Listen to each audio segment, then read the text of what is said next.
میں اپنے استادہ کو بیٹھا تھا ہاں مینوں بھلا کی کہنے لگے یاد رکھی میری گل مشہور ہونا کمال نہیں مقبول ہونا کمال ہے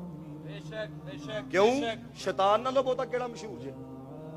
شیطان نو کیڑا نہیں جو جاندا ابھی میری باتیں آپ کو سخت لگیں گی لیکن ایک بات میری یاد رکھنا میں آپ کے سامنے یہ بات کرنا چاہتا ہوں اگر آپ نبی پاک صلی اللہ علیہ وسلم کے ساتھ میں حضور کی آل کے متعلق آپ کو اپنا عقیدہ بتاؤں یاد رکھے ہو بندہ کعبے دے اندر بھی ساری زندگی نماز پڑھے نا نبی پاک دے کسی آل دے ایک فرد دے متعلق بھی ہلکا ذہن ہوتا ہوئے اور وہ بدبخت اپنے اندر حضور دی آل دا بغض رکھدا ہوئے ہم اس کو بھی جنتی نہیں سمجھتے کیونکہ میرے نبی پاک نے فرمایا تھا لو ان رجلا صعد بین الرکن والمقام فصلى وصام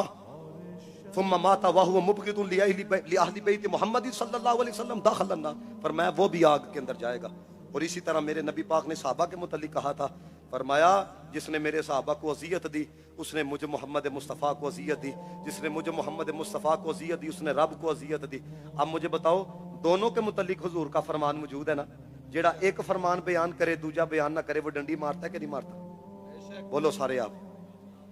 اسی عقیدے پہ رہنا یہ جڑا ذوق والا عقیدہ ہے نا کیڑا بلا اے کاش کہ محفل ہو ابو بکر عمر کی عثمان و علی کی اے کاش کہ محفل ہو ابو بکر عمر کی عثمان و علی کی